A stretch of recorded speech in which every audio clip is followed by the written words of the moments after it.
But we are so grateful today to be joined by two giants in foreign affairs. I think we expected to have one and got two. And so we are so very grateful to be joined both by Senator Dan Coates and by Mr. Terry Snell. And I'm just going to very briefly read their bios. I mean, all of you know, probably neither of them need introductions, but Senator Coates served as the very first Director of National Intelligence from 2017 to 2019.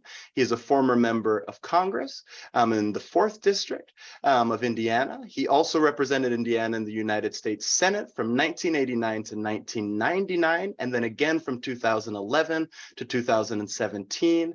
And he also served as the U.S. Ambassador to the Federal Republic of Germany from 2001 to 2005. And we're joined also by Terry Snell, who has served in the U.S. Foreign Service for over 30 years as a professional Foreign Service officer. He held a number of senior positions in Washington and at American embassies abroad. He served as Deputy Chief of Mission and Charge d'Affaires in Athens and Berlin. He held 3 senior office director positions in the Department of State and was the political advisor to the U.S. European Command. Mr. Snell has broad professional experience and valuable context across the world. So please join me in welcoming Senator Coates and Mr. Snell. Thank you both for being here. So just by way maybe of starting, I think it would be wonderful for you maybe both to demystify your career path. Maybe talk to us a little bit about some of the decisions that you made, what led you to the positions that you were in, sort of maybe from your vantage point. How would you describe your career and what got you to where you are? Maybe we'll start with you, Senator Coates. Well, thank you very much, Isaac. It's nice to being able to get together. I've been in that classroom, I think, where they are. I'm glad we can do this on Zoom, and hopefully it'll be helpful to students for the Hamilton Lugar School and their futures. Whatever we can provide that might be of help, we hope it works out that way.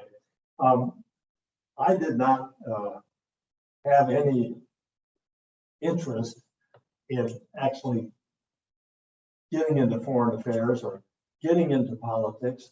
Was more incidental. Let me tell you a story. I went to a liberal arts college, Wheaton, Illinois, and I signed up for pre-med. I wanted to be a doctor, and in my second year is the year where they kind of root out those who can really go all the way through with a class,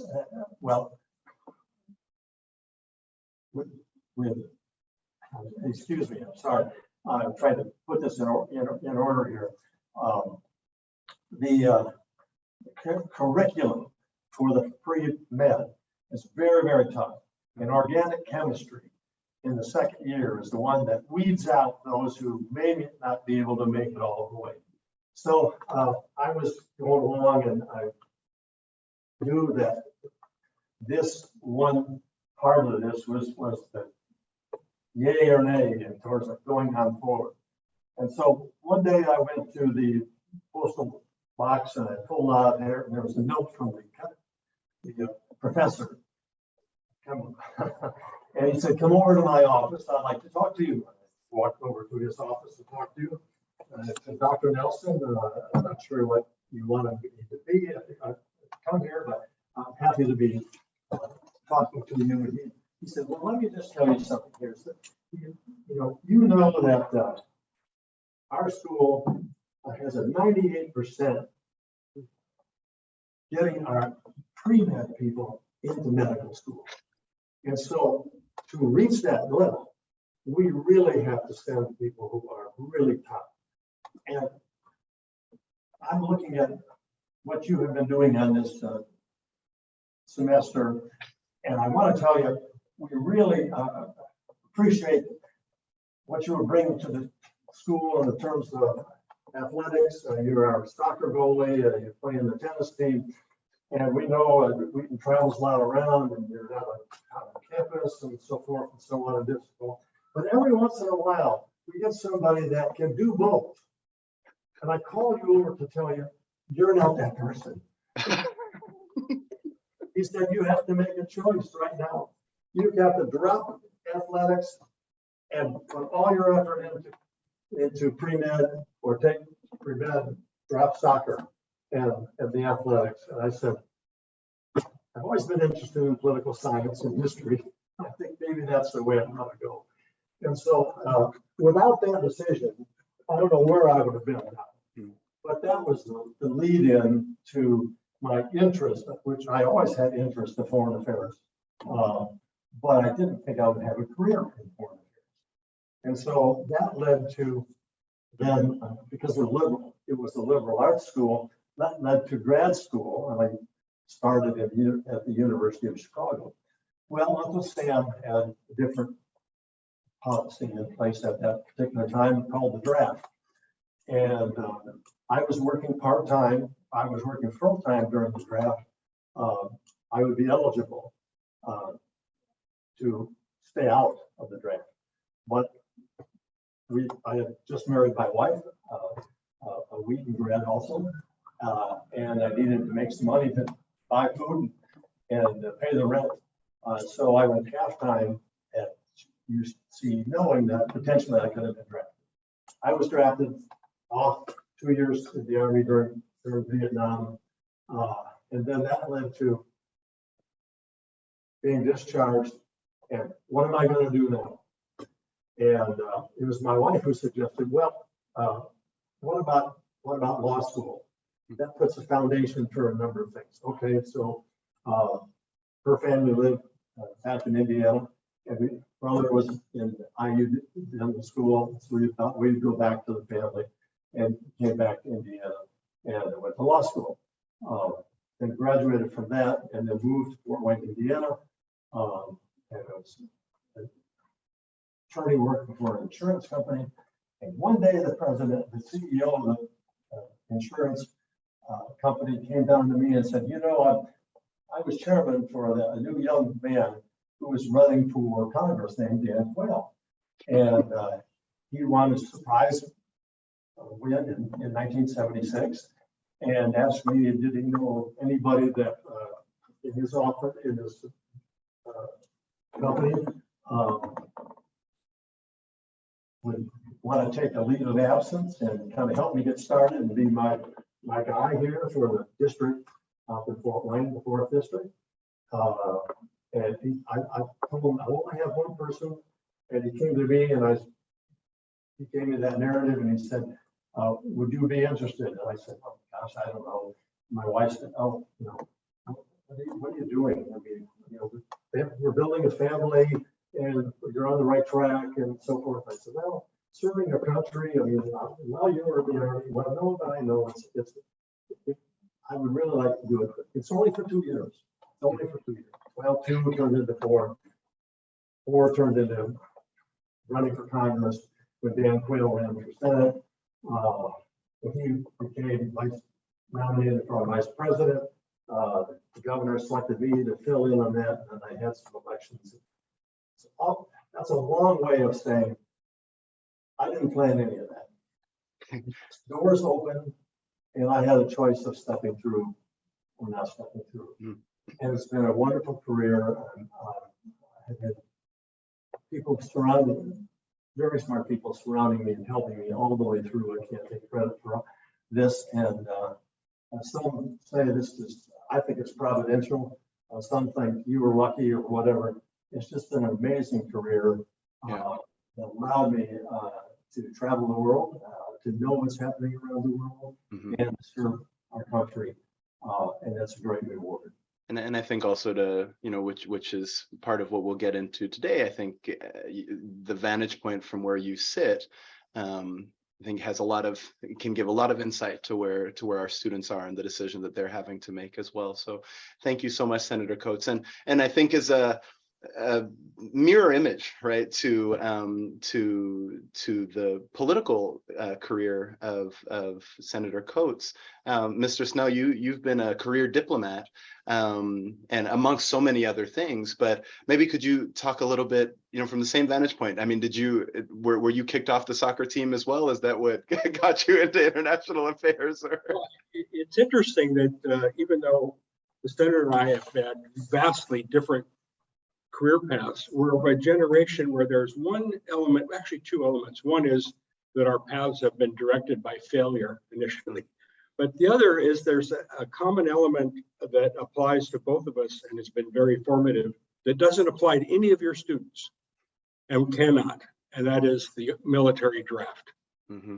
Like the senator during the Vietnam era, I faced that, and it was genuinely formative in my life. I actually I enjoyed the Army. I was in it 3 years. I managed to avoid Vietnam, but I went to Germany, and the Army taught me German at the Defense Language Institute, which is the best place to learn a language in the world, I think. And so the rest sort of followed from that. When I got out of the Army, I was looking for work. I had a liberal education that didn't teach me how to do anything in particular, political science, things like that. And I discovered then, quite late, that the Foreign Service not only tolerates people like that other employers didn't tolerate, but they look for people like that. Mm-hmm. So it was a match made in heaven. And I took the exam, I passed the exam, and another generational comment, in those days when you prepare for a career, typically in our generation, you prepare for a career, you enter it, you do it, and you know then that 30 years hence, you would retire from that employer. And that's exactly what happened. Nowadays, that doesn't happen.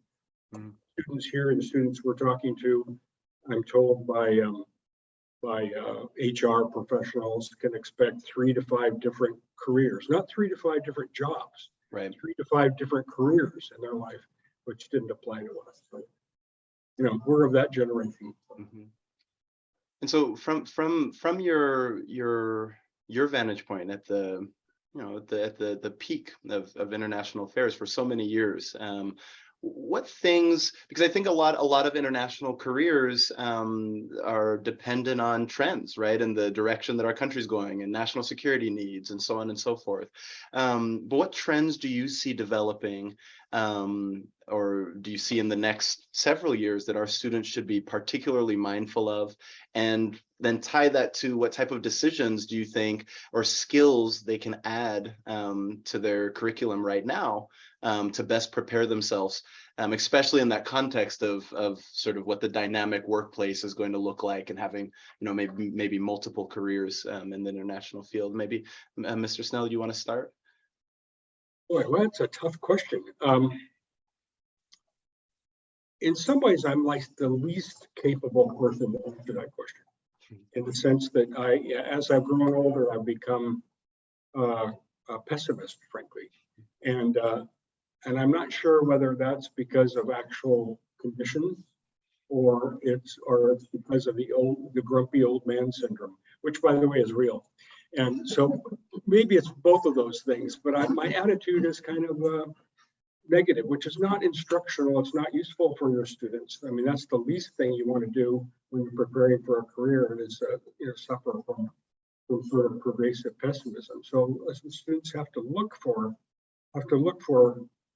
something, some trend, some interest, some development that has a horizon that is more optimistic than I, in my latter stage of my life, find easy to visualize. And but is it? I mean, does it? Whether it's optimistic or realistic or pessimistic, or however we want to view it, I think that people pursuing international careers are going to do that in response to whatever future they see. So maybe could you elaborate on other than the old man syndrome, like, can you elaborate on what informs your current worldview, the direction that you see things going on an international stage? But it's the grumpy old man syndrome. Isak, let me comment on that also. When the wall came down in 1989, we essentially had about 30 years here of a major shift of the U.S. was leading the world. We were influencing the world by our decisions, where we would put troops, but where we would do diplomacy, who are our allies, who are our critics and enemies, and so forth. But it seemed to me lately here, we're potentially in another shift here. The United States is not viewed as the leader of the world by many, many nations today. It is a question mark. What's happening over there? I mean, they failed in Iraq. They failed in Afghanistan. The public doesn't want us to get into war somewhere else, and yet the threats are coming at us from a different way. North Korea now has nuclear ballistic missile competence. Iran is on the way to it. We're looking at what's happening with Russia through Ukraine and spending and so forth. It looks like that 30-year kind of, we know what's happening and we can fit into that. And right now there's a lot of uncertainty in terms of what this next, say, 30 years is going to look like, 25 years. And so from a student standpoint, just basing it, it's going to be like it has been while we're growing up and so forth and so on. Right now, I would say it's a time for students and teachers at schools that are working with students that want to be abroad. Really have to take a look at what they look like going into the next future.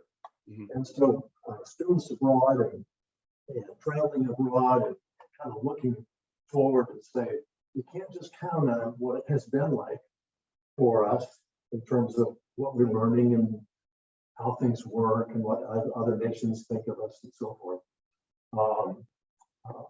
It very much could look different. And you just have to stay on top of what is happening, but also there's a lot of speculation about how do we deal with it. Do we deal with it the way we used to deal with it? Are we going to have different allies? Are we shifting to Asia from old Europe? Then all of a sudden Ukraine pops up. Oh, can't go there, over there. What about the long term? And so it's kind of swirling around in terms of that. And I think just really trying to envision how this potentially could go forward and what role your students would play in this can open wide range of different ways of doing it. But it may not be the traditional way that it has been so far. But so Senator Coates, you've spoken before. I mean, and it was one of the reasons why we created a cybersecurity and global policy program here on the need, for example, of young people getting more skills in that area to feed, this critical area of national security. Are there spaces that you think, as you're scanning the horizon, that students would do well to familiarize themselves with skills that would be useful to have in any context? I mean, Mr. Snell, you spoke about, the liberal arts education, but how that's really useful in a foreign service sort of environment. What I'm trying to get a sense of is, given the fact that we can't predict what's going to happen in 30 years, what should we be doing now to position ourselves for careers of global impact? Well, I think we should look back because history does repeat itself. Yeah. We learn a lot by looking back at what happened at different times in situations which would be somewhat replica of what's happening today and how it was worked through in 1864, et cetera, et cetera. Also look forward because the world that I grew up in was nothing like the world your students are growing up with because of the internet. People around the world can see what's happening everywhere in the world and make decisions on this. There's conspiracy theories abroad. Nations are trying to undermine through cybersecurity And so many things are changing in terms of how we access information and how we react to information. That's a whole new world. So you can't rely on the past, except to learn from the past, to try to figure out how they work through the problems. Mm-hmm. But also we have to learn that this is a whole new future, digital future around the world, the cyber future, a hybrid, it's not all tanks and planes. It's getting a button on a case, bam, that something comes out over the waves and so forth. And you see we're in a whole different world. And so you have to be ready to dig in and try to deal with that. And that's what we're trying to do. So there's a lot of, you just can't, this is the way we do it at Hamilton Lugar School. That's how we've done it for 20 years. We ought to be always thinking what is changing that would make us change how we bring students to the point where they're understanding what this new global world and the role of America in that global world would be. Yes. Yeah, thank you so much. I might just, if I could add or re-emphasize something we touched on. Since we're talking to students and about students, and that's the value of breadth. I mentioned that the State Department of Foreign Service actually values a liberal education, and what the thing it brings to it is that breadth in a country that increasingly values specialization and depth of knowledge. I don't want to be anti-knowledge or even anti-specialization, but if you have a choice in dealing with this complex new world Senator just described, at least in terms of diplomacy, since we're talking about foreign affairs, a breadth of vision is far more valuable professionally, and I think even in terms of national interest, is more valuable than specialization. Not everyone would agree with this, but in my view, is the State Department has always been suspicious of specialization, because specialization means narrowness. It doesn't mean that you're narrow-minded. It means that you've spent a lot of your time in one area. And the value of that in this complex world, in my personal opinion, is far less than someone who has a much broader perspective. Yeah. And that's valued at least by the State Department. And I'll conclude with one example of that. I was on the board of examiners after I was in the Foreign Service for about 25 years. I spent some months on the board of examiners giving the oral exam to people. And I remember still clearly this one young woman who had specialized in Russian, and she was a good Russian speaker. And she wanted to serve in Russian-speaking countries at the time, the Soviet Union, which is fine, and maybe she'd get that opportunity. But it's one of the conditions of employment in the Foreign Service that you have to be available for worldwide service. That's kind of a standard checkoff.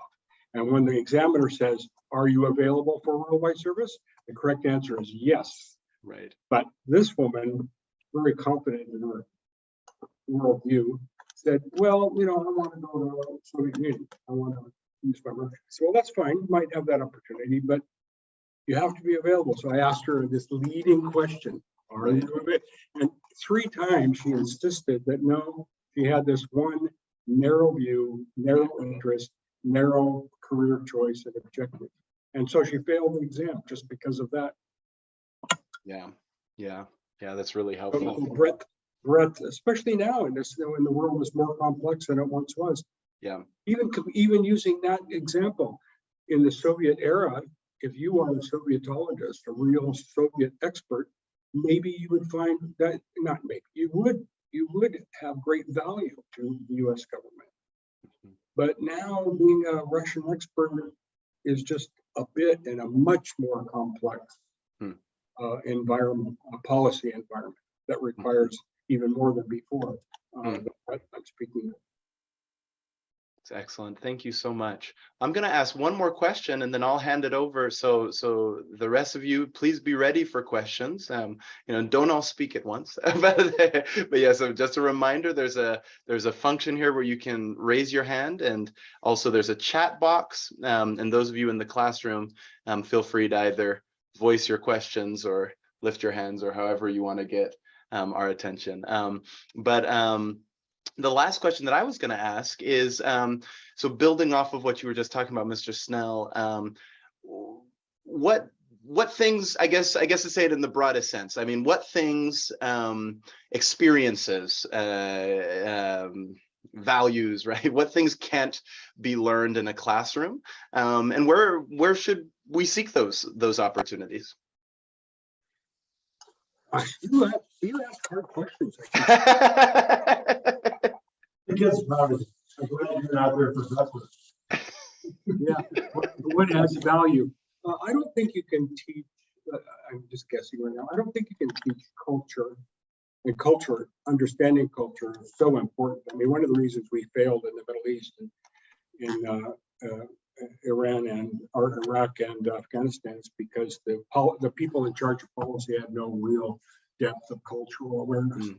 So culture is important. And one of the paths, maybe the path to culture, of course, is language, but also the arts. And I don't think you can really experience and understand and value or learn to cope with different cultural points of view, different cultural concepts of geostrategy without living there. And it doesn't have to be professionally, it means more than, a 3-week tour of Europe in the summer. I think an opportunity, maybe studying, I don't know if your program has opportunities to study abroad for a year or something like that. Absolutely. I think that's not, I guess that in a way that's a classroom if you do have such programs, but it's other than lectures, other than reading books, but experiencing cultures firsthand. I'll leave you that one example. And obviously, living within a culture gives you much more depth and breadth, as Terry mentioned. But we do have the opportunities that we didn't have before to reach out virtually into a culture and potentially try to live within it, or at least understand some of it. By sitting in front of it takes a lot of effort. So nothing can be better than being there in person. But if you can't do that all the time, you can make it a major issue, a major project of trying to understand a culture by over the airwaves, trying to dig into that culture of what's at least raises questions. I need to learn more about this culture. I need to learn more about what they're really thinking. Not what we're told, military capability or whatever. That's the history. Look at what's happening in Iran right now. It's a perfect example of there are people looking back to say, well, this wasn't the Iran 40 or 50 years ago. That hasn't been our history. Or what we would like it to be, and so there are protests on the street, and I think a lot of that is people who want to get back to a culture that existed before the Shah was taken down. Yeah. And what about when you were both hiring? I mean, when you were on review panels for the Department of State, when you were hiring staff members on Capitol Hill or at the White House. I mean, what were you looking for in those members of your team, and particularly the sort of entry-level folks? Well, I'll say one thing and then turn it over to Terry, what he was looking for in terms of people he was interviewing. But I was looking for, in the Senate, I was looking for someone who had some experience, perhaps it was military experience, may have been abroad, or others who have a good depth of background in terms of foreign policy and so forth.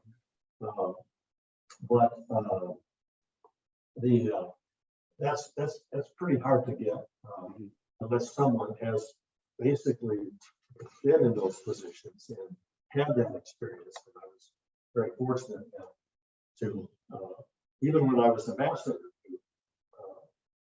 be surrounded with people who had a real understanding of the culture that we were working at that particular time. I think trying to present to a country that you're working in, or that, you know, if you change a culture to your culture to our culture, you'll be much better off.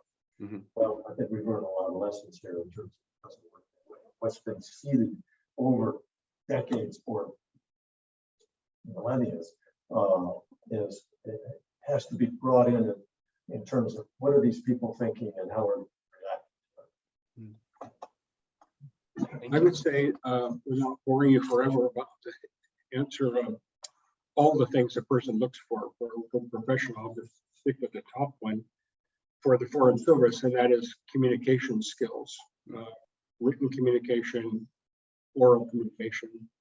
That's the single most important thing.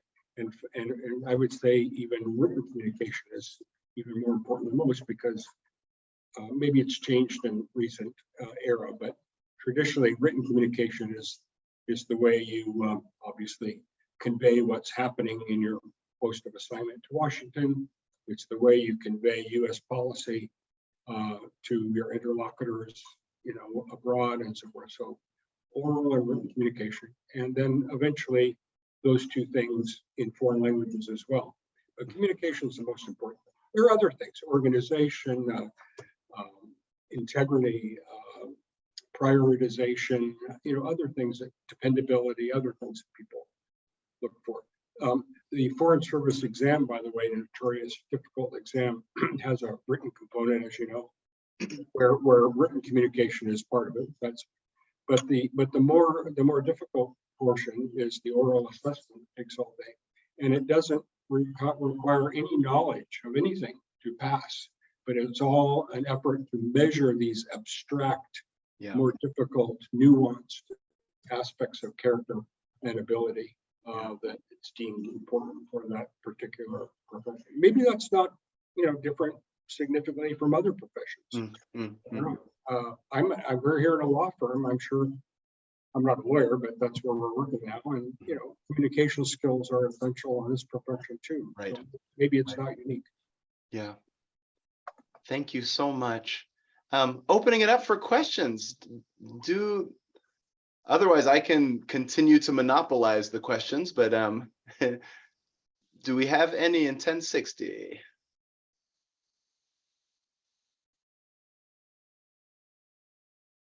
Give you a second in case I can't see Ellie, so I don't know if you're waving at me or not, but I have a question, but it's not very academic focused. that's totally fine. Awesome. I mean, unless it's not fine, but I'll tell you after you're finished asking it, I guess. Go ahead, ask the question, Nathan. Thank you both so much for taking the time. So my question is, out of the cities or countries you guys have been to, which is your favorite and why? And of those that you have not yet visited, which one is the top of your list and why? That's an interesting question. Somehow, my mother was Swedish. She was a Swedish immigrant, came over in the early 1900s. And I've always been, I think, attracted to the Scandinavian countries. One country that comes to mind is Norway. I like them because I was a big critic of how we were spending so much money and going so far into debt. And here's Norway, who has $1 trillion reserve balanced budget every year. You can be proud of, if you're a Hoosier, you can be proud of Indiana, which has to have a balanced budget every year. And we have a reserve fund, an extraordinary amount of money in it in case bad times come and we're able to deal with it. So if I had to pick one country that I really enjoyed being part, and I can name many, many numbers, that we had a wonderful time in Germany and some of the European nations. But if I could pick one on the top of the list, it would be Norway. I can name a whole number of places that I went to that were not easy places to go to. I don't want to name a name. Yeah, I was gonna say this is being recorded, so yeah. But you know, there are. Let me tell you this: I haven't been in any country. I've been in over 70 countries. I haven't been in any country which didn't have, personally, when you talk to people that would love to come to America. Colin Powell, Secretary of State, when I was ambassador, used to stop in Berlin on his way back from the Middle East or travel, and a lot of times spend the night there. Had the opportunity to work with him. I remember when he came back and I said, "Where are you coming back from?" He said, "Oh, I was in India." And I said, "Oh, you know, things haven't been so good there." He said, "No, you know, I was riding down the street and there's this guy standing there with this huge sign, and it said, 'Yankee, go home,' and in parentheses, 'and please take me with you.'" And I've been in so many countries that people say, "I've been on the list for 18 years to be chosen as an immigrant," and so forth, and knowing that my mother was an immigrant, I'm son of an immigrant, and could only become a senator in America. In any other country, you probably couldn't have been that, and people don't even think of it. So we are a country of immigrants, and so many countries would love to be in America. There are a lot of bad places out there where a lot of people would love to leave. Thank you. Anything you'd like to add, Mr. Snell? Well, let's see. Of countries I've lived in, I would say the most fun was Greece. The most livable, pleasant was Germany. The most important was Poland. I was in Warsaw, '89, when communism collapsed there. Of countries I've visited, the least pleasant was, I think, maybe Equatorial Guinea. Not a nice place. Oh, it's recording now. I've offended. And I haven't been to that, so I will not want to go. Thank you for the question, Nathan. Any other questions? Yeah, I have one. Please ask away, Braden. Well, I wanted to say thank you all for coming in and giving this talk. It's been really nice to hear your perspectives. My name's Braden. I am an international affairs student here, going to the O'Neill School and the Hamilton Lugar School. And I'm interested in international security, specifically nuclear nonproliferation. And I was wondering what y'all thought were the best organizations that you know of that are working on this, and possibly what skills I could kind of develop over the course of like the next year or so to make myself more attractive for working for some of these places. You know, there's any range of things. People think, okay, if I want to be in diplomacy, I have to go through state, and I have to do what Snell did to get there, and it's hard to do that. Or I want to be in the intelligence community. There are so many agencies that have presence overseas, because if what you're looking for is foreign affairs, and being engaged in that, and being engaged in that anywhere in the world, there's many ways in which you can sign up for it. For instance, we have now 18 agencies that are linked to intelligence, or who have intelligence in conjunction with Treasury, Energy, Homeland Security, Coast Guard, Justice. We have a number of commerce, education, health, you know, a number of other things that have presence in these countries. So there's a lot of ways. You don't have to just, you know, really tough to get into the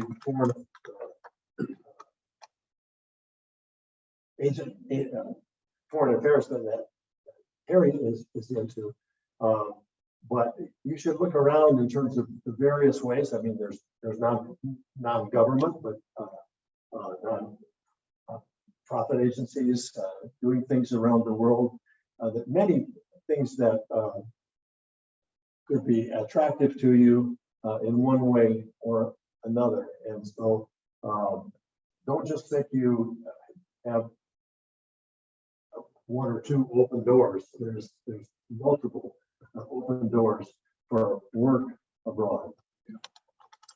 Thank you. Specifically on non-proliferation, of course, the lead international body is the IAEA, which obviously has occurred to you. The U.S. agencies are Department of Energy as the lead on most non-proliferation policy. The State Department, I'm not sure how it's organized now, but at one time in my career, I worked for the ambassador at large for non-proliferation, which was an office in the State Department that had a policy lead, even a policy lead greater than the Department of Energy. But I'm not really sure how that's organized right now. Thank A you. lot For of that. opportunities out there. Yeah, thank you very much. Thank you, Braden. I think we have a question in 1060. I was wondering, like, if Oh, wait, there's, we cannot hear you too well. You speak up a little bit.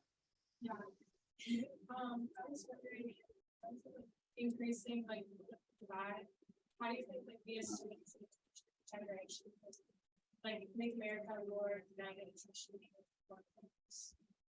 Were you able to hear? No, I wasn't. Yeah, could you come up a little bit closer, or could somebody closer to the microphone speak? Thanks. So sorry.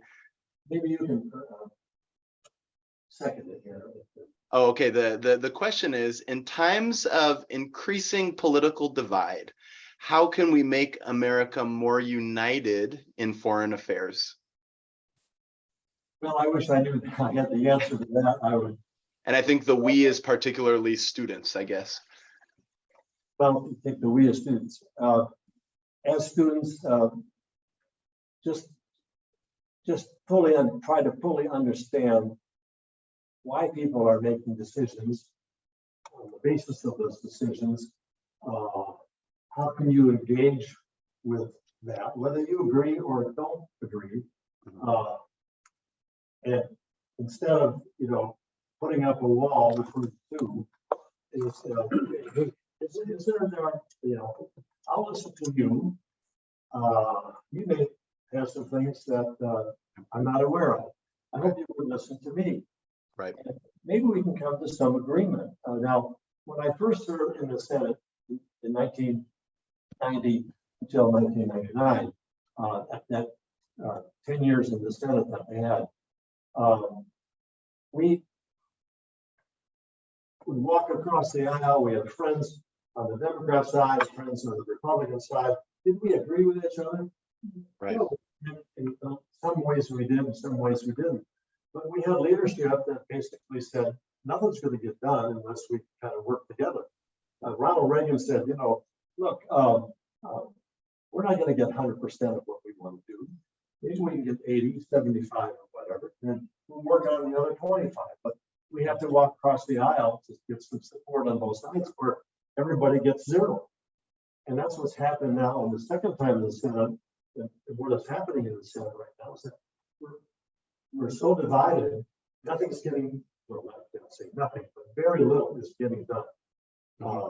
And it's been politicized that if you work with somebody across the aisle to get a bill passed, they're going to go after you for doing that. I mean, your party says you can't do that anymore. That's put us in a position of stalemate, and it's not good for the country.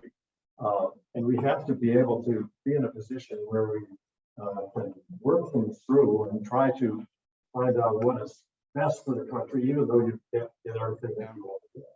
And could I have a follow up to that? Because I remember at ARW, at America's Role in the World, Senator Coates, you you gave a very, I thought, moving speech where, if I recall correctly, your thesis statement was that Indiana's leadership in foreign affairs has always stemmed from our sort of Hoosier, value of working across ideological differences, right? Whether it was yourself or Senator Lugar or the incomparable Congressman Hamilton, that's sort of been sort of how Indiana has been in national political scene. But then what I'm interested in is, could you maybe balance out that question of, the political tensions is one thing, but then we have all of these people like Mr. Snell, who, regardless of political movements and regardless of the tension in the country, are working,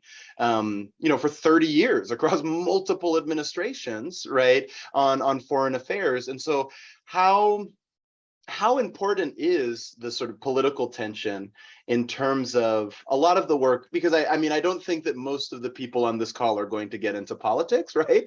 But so maybe, could we nuance a little bit about, both, yes, the need for us to get to that place of working across ideological differences, but what happens in the background when Congress is stalled? Well, if you're trying to achieve something that solves a problem, or at least attempts to solve a problem, you have to, from the congressional side and even from the presidential side, you have to find some way to compromise, because you're not, for the most part, you're not going to get everything that you want to get. It's kind of famous. I don't know if some of the students haven't even born yet, but we came to a major crisis in 1983. Social Security was going to go bottom up. They were not getting enough money coming in to pay the money that was going out. People were living longer and so on. And it was very, very, very hot topic, and very, very politicized. But we had to make some changes if we were going to save Social Security. So there was a political war going on, and finally Ronald Reagan just basically said, "Look, I'm going to pick up the phone and I'm going to talk to O'Neill, head of the Democrat House, and then he had major leadership support behind him and so forth. But we were at stalemate. And Reagan said, "Tim, we got a problem." He said, "We got a problem. And it's not going to be solved unless you and I come up to an agreement. I want you to come to the White House and sit down, bring over the leadership, the Senate leadership." They talked for hours and said, "Look, this thing is going to go bottom up. It's terrible.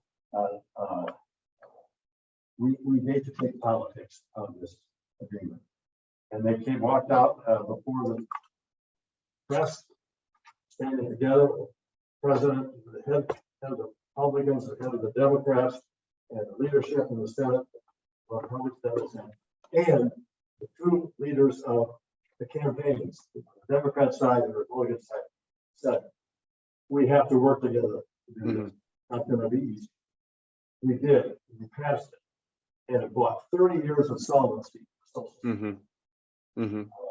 That's not happening these days, and it takes great leadership to acknowledge the fact that you don't know everything. Yeah. And if you want to get,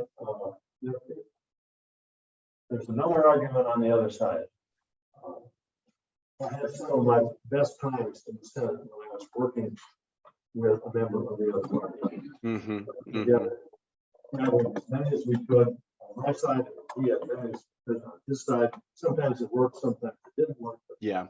steps that did work were, and it was a benefit. Did we get 100%? No. Did we get each of us did enough to get us moving?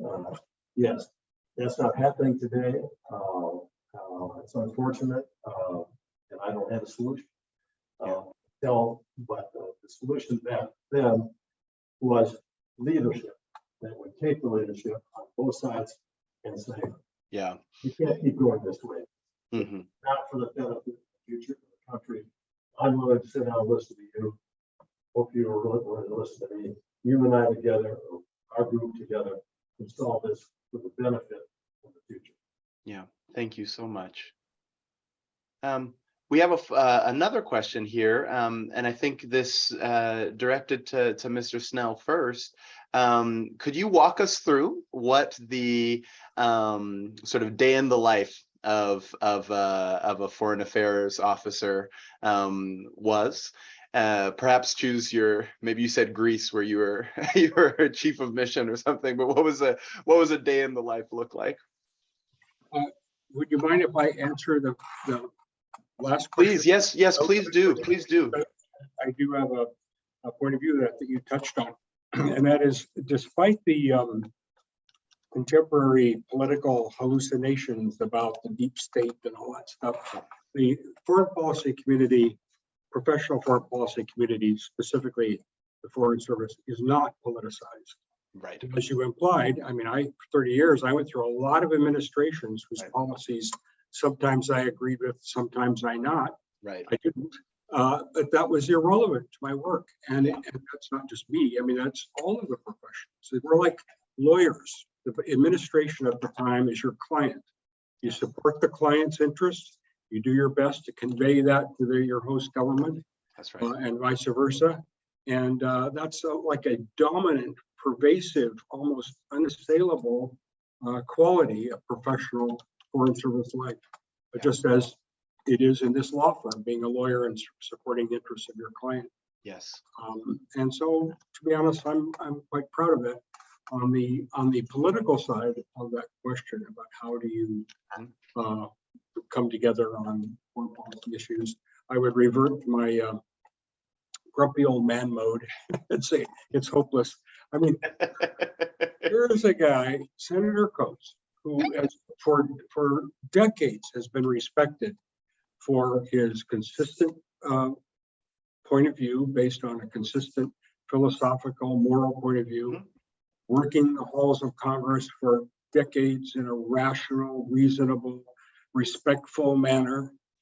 I could go on, and he's known by not just you in Indiana, but he's known by his colleagues on both sides of the aisle. I heard this so often from Democrats and Republicans about his nature and his skills and his commitment to that type of government. And I say this not to embarrass him, or just to be artificially complimentary. My point is, he's retired. Right. He's not there. Who is? Maybe some of your students know someone like that in Congress or in the Senate. If so, there are not very many of them anymore. And I think that's the real problem. I mean, he alluded to that. The lack of dialogue, the lack of mutual respect, the lack of rationality, all of which has been buried under these, so that's the grumpy old man part. So that was your question. Oh, a day before. yeah. So swift pivot. Well, that would be hard to do because there are so many different they call them cones and career paths in the Foreign Service. Very briefly, there's what one often thinks of the political officer, the economic officer, administration for the embassy, and a consular officer, and all those. Well, the first two are very similar, political and economics, and maybe I should focus on that. The consular. Were you a political officer, or? For most of my career, like most foreign service, you start out as a consular officer because that involved. I'm not disparaging that at all. I had some really great tours of duty in that area, and I managed to. I like to think accomplish a lot in helping actual real live human beings, not moving papers from an inbox to an outbox. It was significant, substantive work, but it was difficult and it was tedious. I mean, the visa system and all that. So that's quite different than the other like the political and economic, I think administration kind of speaks for itself for the context of this brief discussion, but the political and economic officer, you know, their primary task is to know what's going on in the host country. I'm talking about life abroad, which is different than life in know what's going on in your areas in your host country. In order to do that, you have to consume the media, but you also have to know people. So, and that's where the communication skills come in. Your job is to develop contacts. The higher level, the more substantive, the more knowledgeable contacts, the better.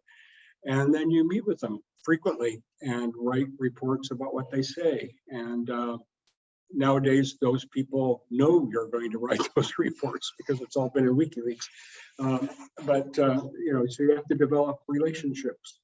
And then there's a certain amount of each day, a certain amount of communication with your colleagues, you know, your supervisors. There's usually a staff meeting each day with the ambassador or the ambassador's deputy.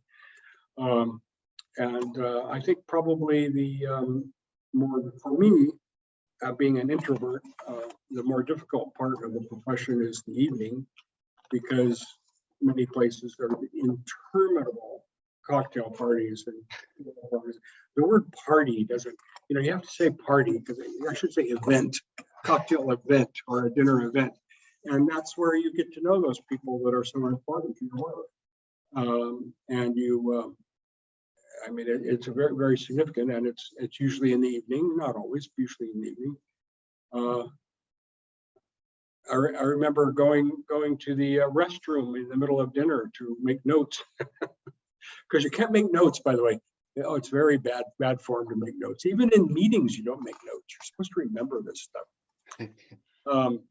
So then you do that, and then the next day or that evening, if it's important enough. And in Warsaw in 1989, throughout the night, because it was important enough, you wrote these reports. And it used to be telegrams. We call them telegrams.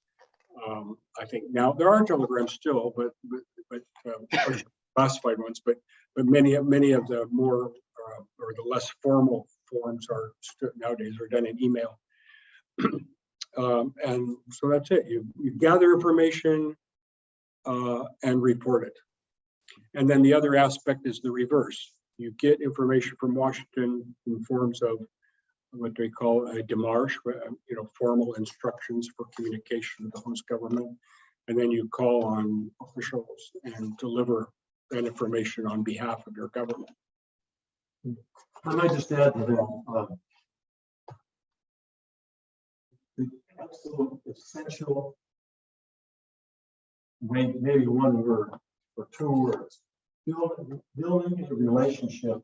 If you're in foreign policy, if you're working with people, different cultures, building a relationship of trust is essential to being able to do your job, to get the right information sent back to Washington to be processed and make sure that's the right thing that is happening or needs to be known and so forth, vice versa. So there's a quality. If I had to name the qualities people should work to achieve, right at the top is know how to build relationships and relationships of trust, so that when you're working with people, they're not basically saying, I don't know if I believe that or not. I got my view, your view. And so whether you're in politics or whether you're foreign service or whether you're just working in the factory or law firm or whatever, I mean, that's the essential quality that needs to be done if you're going to really get something. Yeah. Thank you both so much. We are right at time, but if I think we have time for this last question in 1060, if you want to round us out, and then. Hi, can you hear me? Yes, I think we can now. Okay, fellow DLI graduate here. I spent a couple years in the intelligence community and have some experience overseas in the same capacity. I've since transitioned and started my education in computer science here at IU. And I was curious if you could speak briefly about the value that the Foreign Services sees in the science and technology disciplines, specifically maybe mathematics and engineering. Well, I think every agency needs to have people who have very excellent capabilities that fit into it. This is a complicated world right now in terms of how we collect and assess and process and get to something that we can hand over to the White House, hand over to Congress, hand over to the congressman from the staff or whatever. Really having the capabilities to do that effectively is essential. And so, particularly in this kind of more complicated world, at least it's more complicated for me from a technological standpoint, there's a lot to learn, or a lot you have to reach out to people who know how to process all this. You might want to add something to that. Yeah, I would say my earlier comment about specialization and generalization, being a generalist, as it's relevant to the Foreign Service, doesn't really apply to the State Department's elements, and there are significant ones that deal with high technology, which is extremely important. There's no doubt about it. But by definition, high technology and expertise in high technology is a different category than the generalist approach I described for Foreign Service officers. So those bureaus in the State Department that deal with high technology, both as application and policy, are staffed more, not exclusively, but more with civil servants, specialized civil servants hired specifically for their expertise in that area. But these are significant elements of the State Department itself. Thank you. Well, we could not say thank you enough for taking the time today really to talk to us and so in depth on so many questions in a variety of areas. But I would love to give you, if you have anything that, I would hate for you to leave with words that you wish to say. So if there is anything that you might want to say in closing, either of you. I'll just say this, that the Hamilton Lugar School, I think, and it's growing, and people are being drawn to it because it's going to play such a role in the future. I've talked about this potential shift of where we have been into, whoa, where are we going? And we need people with capabilities to assess that, to make the transformation and the transfer of capabilities in order to find out where we are going. And it's just exploding in terms of how we are trying to assess all the things that are going on. Artificial intelligence and quantum capabilities going forward, cyber-wise. I mean, it's going to rule the world. Right. I remember one of the fairly well-respected and known persons from one of our major agencies basically said, whatever country can solve the quantum data process is going to rule the world. Right. That's kind of scary, depending on who may end up being the head of it. So we are in a transformation period of time that's going to make this something that we haven't really been doing before, and that's a real challenge. Yeah. Thank you. Thank Mr. you. Snell, any closing words, sir? I don't think so. I mean, my motto for the last 20 years or so is whatever he says, I agree. Well, I agree with it. I don't remember what he's thinking, but say that, put a smile on my face. Actually, I do have, come to think of it, I wanted to correct, I don't have a philosophical summation, but I wanted to correct or add to a response I gave the person who was interested in proliferation, because that has been an interest of mine too, or has in the past. And I forgot to mention NGOs, the non-governmental organizations, are very significant in that policy realm. And there are a number of them in Washington, I know, well, mostly in Washington, but elsewhere too. So that's another opportunity for career development. But I could make that broader and say that everyone involved in foreign affairs or interested in it should not ignore the NGO community. They may not pay as well as some other agencies and stuff, but they're very significant in almost all areas of foreign policy development and application. So, and there's a lot of them, and some of them are really great to work for.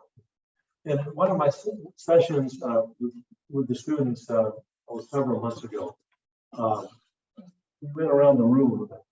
I was asking each student, what really are you looking forward to doing? And some of them we're talking about going to NGO. I think, great purpose, great reward. As Terry said, you're not going to get rich. You will get rich in what you're doing, and the reward of that is really in a lot of public service. People have the capabilities to be working in the private sector, and that's fine. We need them. We need to coordinate with them. But also, I have so many people that said the reward is what I'm doing.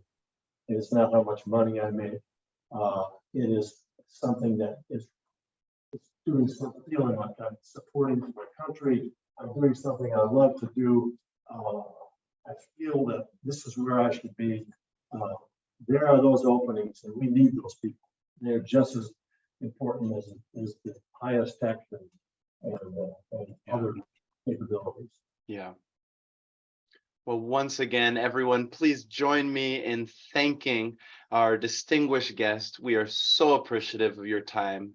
Thank you again for taking this time on a Monday afternoon at lunchtime. And this is fantastic. Very, very inspiring. Thank you again. And everyone we have these sessions going on all week. So I think our next one is tomorrow, same time. So I think Lee Feinstein is joining us. So.